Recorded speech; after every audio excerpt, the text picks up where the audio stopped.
सरस्वती वैद्य नाम की लड़की को एक दिन मनोज साहनी से प्यार होता है। फिर वो दोनों लिव इन में रहना शुरू करते हैं और लिव इन में रहने के कुछ दिनों के बाद मनोज साहनी सरस्वती का मर्डर कर देता है। और मर्डर करने के बाद ऐसा नहीं कि वो वहाँ से भाग जाता है, मर्डर करने के बाद वो सरस्वती की बॉडी के टुकड़े टुकड़े करता है और कुछ पीसीस को प्रेशर कुकर में बॉईल करता है और उनमें से कुछ पीसीस को कुत्तों को खिला देता है।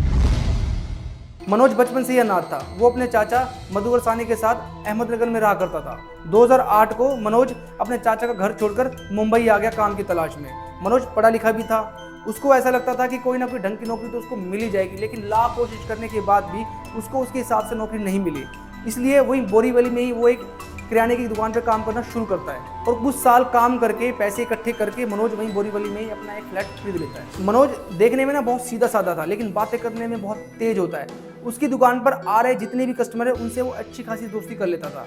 फिर एक दिन उसकी दुकान पर सामान लेने आती है सरस्वती। सामान लेते टाइम इन दोनों के बीच में भी बातें होना शुरू होती है और सरस्वती बातों बातों में बताती है कि मैं एक अनाथ हूँ और मेरा इस दुनिया में कोई भी नहीं है। और मनोज साहनी भी उसे बोलता है कि मैं भी अनाथ हूँ, मेरा भी इस दुनिया में कोई नहीं है। और बहुत सारी बातें करने के बाद उनको ये पता चलता है कि वो दोनों सेम ही जगह से आते हैं। अब सरस्वती मनोज की दुकान पर रोज आने लगती है। इन दोनों में पहले दोस्ती होती है, दोस्ती फिर प्यार में बदलती है। मैं बता दूं, मनोज साहनी की उम्र 56 साल है और वहीं सरस्वती की एज सिर्फ 32 साल है। इतना लंबा एज डिफरेंस होने के बावजूद भी ये दोनों रिलेशनशिप में आ जाते हैं। मनोज साहनी का एक बोरीवली में फ्लैट होता है, वो उसको रेंट पर दे देता है और एक नया फ्लैट रेंट पर ले लेता है मीरा रोड पर। और उसके बाद ये दोनों उस फ्लैट में रहना शुरू करते हैं। रिलेशनशिप में आए हुए इनको लगभग अब 8 साल हो चुके हैं। सब कुछ ठीक चल रहा था और कुछ मीडिया रिपोर्ट तो ये भी कहती हैं इन दोनों ने प्राइवेटली शादी भी कर ली थी। दोनों साथ काम करते, दोनों साथ बाहर जाते, दोनों साथ पैसा कमा रहे, सब कुछ ठीक चल रहा था। फिर धीरे धीरे इन दोनों में मिसअंडरस्टैंडिंग होना शुरू हुई। मिसअंडरस्टैंडिंग झगड़ों में बदली और झगड़े फिर मारपीट में बदलने लगे। अब इनका रिलेशन ऑलमोस्ट खत्म होने की कगार पे था। वहीं मनोज साहनी भी थोड़ा मेंटली डिस्टर्ब भी रहने लगा। फिर 3 जून 2023 को मनोज क्या करता है, दूध के गिलास में जहर मिलाकर सरस्वती को पिला देता है और सरस्वती की थोड़ी देर में मौत हो जाती है। मर्डर करने के बाद मनोज सरस्वती की बॉडी को ज्यादा दिन तक फ्लैट में नहीं रख सकता था, क्योंकि बॉडी डिकम्पोज होना शुरू हो गई थी और उसकी स्मेल से आस पड़ोस वाले लोगों को पता चल जाता। तो मनोज साहनी सबसे पहले क्या करता है, मार्केट जाता है, मार्केट से एक चैनसो खरीद के लाता है। वो जो इलेक्ट्रिकल आरी होती है, वो उससे सरस्वती की बॉडी के टुकड़े टुकड़े करता है और उनमें से कुछ टुकड़ों को प्रेशर कुकर में बॉईल करता है और फिर बॉईल किए हुए मांस के टुकड़ों को नीचे सोसाइटी में घूम रहे कुत्तों को खिला देता है। और बात यहाँ तक नहीं थम रही, वो बचे हुए पीसीस को मिक्सी में डाल के उनका शेक भी बनाता है। वो सोच रहा था कि इन सब चीजों से मैं इजीली ही सरस्वती की बॉडी को ट्रैश कर दूंगा और किसी को कुछ पता भी नहीं चलेगा। अब बाकी बचे पीसीस में से स्मेल आना शुरू हो जाती है, तो फिर ये क्या करता है, मार्केट से एसिड लेकर आता है बहुत सारा और 2 बाल्टियों में भर कर रख देता है और बाकी बचे पीसीस को उनमें डुबो देता है। वो सोचता है कि एसिड में डुबोने से मांस के टुकड़े सब डाइल्यूट हो जाएंगे, पर ऐसा नहीं होता। 2-3 दिन बीत जाने के बाद स्मेल बढ़ना शुरू हो जाती है और मनोज के जो पड़ोसी हैं वो भी उस स्मेल को नोटिस करने लग गए थे। पहले तो उन्हें लगा कि आसपास कोई चूहा मरा पड़ा होगा, फिर उन्होंने नोटिस किया कि ये स्मेल सुबह और रात के वक्त कम हो जाती है और दोपहर के वक्त बढ़ जाती है, क्योंकि मनोज सुबह और शाम के वक्त ना घर पे ही होता है और स्मेल को दूर करने के लिए ये रूम फ्रेशनर का यूज करता था। मंडे को आया मेरे को स्मेल, रूम फ्रेशनर मारे पूरा घर में, शक हो गया हम लोग। लास्ट मिली है जिसमें उसके पीसेस किए मिले हैं। डेड बॉडी की स्मेल तब तक नहीं आती थी जब तक ये रूम फ्रेशनर का यूज करता था और अगले ही दिन स्मेल बहुत ज्यादा बढ़ चुकी है। मनोज का जो पड़ोसी है वो बहुत ज्यादा परेशान होने लगा।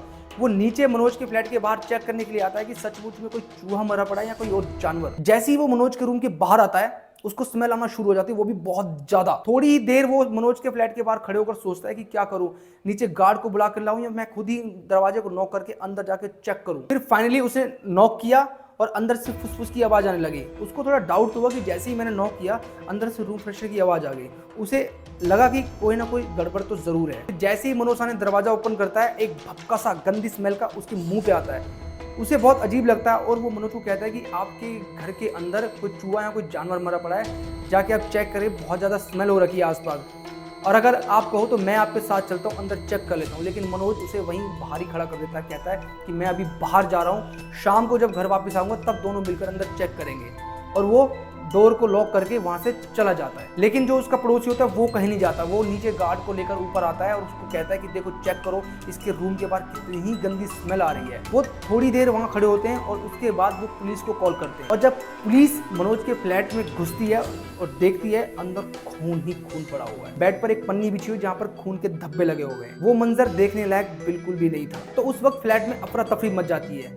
फिर उनमें से एक पुलिस वाला किचन की ओर बढ़ता है। वो देखता है कि एक पैन में मांस के टुकड़े पड़े हुए हैं जिन पे खून लगा हुआ है। और एक प्रेशर कुकर भी रखा हुआ, उससे ओपन करके देखता है, उसके अंदर भी पीसेज होते हैं जो बॉयल किए हुए होते हैं। और वहीं किचन में 2 भरी बाल्टियाँ रखी होती है एसिड की, उसके अंदर भी मांस के टुकड़े होते हैं। ये लोग समझ तो गए थे कि ये कोई जानवर का मांस तो नहीं है, बात कुछ और ही है। फिर आसपास सब शोर मच जाता है, लेकिन पुलिस जैसे कैसे सबको शांत करती है और कहती है कि शाम तक का वेट करो, मनोज वापस अपने फ्लैट पर आएगा और उसी को पकड़कर हम पूछेंगे ये सब क्या है। फिर मनोज शाम को आता है अपने फ्लैट पर, जैसे ही वो लिफ्ट में चढ़ता है उसको थोड़ा शोर सुनाई देता है कि इसके फ्लैट के बाहर शोर है। वो समझ तो जाता है कुछ ना कुछ गड़बड़ है। फिर वो वहाँ से भागने की कोशिश करता है और वहाँ पर उसको भागते हुए देखकर गार्ड देख लेता है और गार्ड पुलिस को इन्फॉर्म कर लेता है और उसको पुलिस पकड़ लेती है। और जब मनोज को पुलिस उसके फ्लैट में लेकर आती है और उससे पूछती है कि ये सब क्या है, पहले तो वो अलग अलग एक्सक्यूज बनाना शुरू करता है। पहले वो कहता है कि ये टुकड़े किसी जानवर के हैं। फिर पुलिस वाले वहीं किचन में एक बड़ी चोटी होती है, उसको उठाकर बोलते हैं कि ये क्या है। फिर मनोज साने एक्सेप्ट करता है कि हाँ ये सरस्वती की डेड बॉडी है, लेकिन मैंने इसको नहीं मारा, इसने खुद ही जहर खाकर अब सुसाइड कर ली। लोगों का शक मुझ पर ना आए इसलिए मैंने ये सब किया। लेकिन पुलिस वालों को रत्ती भर भी उसकी बातों पर विश्वास नहीं था। फिर पुलिस रिमांड के बाद मनोज पुलिस वालों को सच सच बता देता कि हाँ मैंने ही सरस्वती को मारा है। और उसके पीछे रीजन क्या था, ये 8 साल से रिलेशनशिप में थे दोनों। और मनोज बताता कि मैं कभी सरस्वती के साथ फिजिकल भी नहीं हुआ क्योंकि मुझे HIV पॉजिटिव भी था और ये बात सरस्वती को भी पता थी। फिर भी वो मुझ पर शक करती थी। उसको लगता था कि मैं बाहर अलग अलग लड़कियों से जाकर मिलता हूँ, उनसे बात करता हूँ, और जब मैं घर पे भी आता था तो घर पे भी मुझसे शक करती थी, हर बात पर नजर रखने लगी थी। वो बहुत ज़्यादा पॉजेसिव हो गई थी। उसको लगता था कि मेरा दूसरी लड़कियों के साथ चक्कर है। मुझे डर लगता था कि कहीं ये मुझे मार ना दे, इसलिए मैंने इसे मार दिया। जब मीडिया वालों ने इनके आस पड़ोस वालों से इंटरव्यू लिया तो उन्होंने बताया कि हमें तो पता भी नहीं था कि ये दोनों कपल हैं। इन्होंने तो खुद को मामा भांजी बता रखा था और ये लोग ज़्यादा किसी से मिलते जुलते भी नहीं थे। हमने कभी इनके घर में अंदर झांक कर नहीं देखा। ये बहुत ही ज़्यादा आइसोलेटेड रहते थे। पुलिस को सारी घटनाओं की जानकारी देते हुए मनोज रो भी रहा था क्योंकि उसको पता था कि सरस्वती उससे बहुत ज़्यादा प्यार करती थी और उसने जो भी सरस्वती के साथ किया वो बहुत गलत था। अब इस पछतावे का क्या फायदा, सरस्वती तो इस दुनिया में नहीं रही और मनोज भी अब जेल में जाने वाला है। आधी जिंदगी तो ये वैसे ही काट चुका था और आधी जिंदगी अब ये जेल में काटेगा। बस दोस्तों वीडियो यहीं तक थी। इसके बाद मनोज आज भी जेल में है और अपनी सजा काट रहा है। अगर आप लोगों को ये वीडियो अच्छी लगी हो तो प्लीज मेरी वीडियो को लाइक करो, शेयर करो और कमेंट करके बताओ कि आपको मेरी वीडियो कैसी लगती है। और मिलता हूं आपको नेक्स्ट वीडियो में, तब तक के लिए राधे राधे।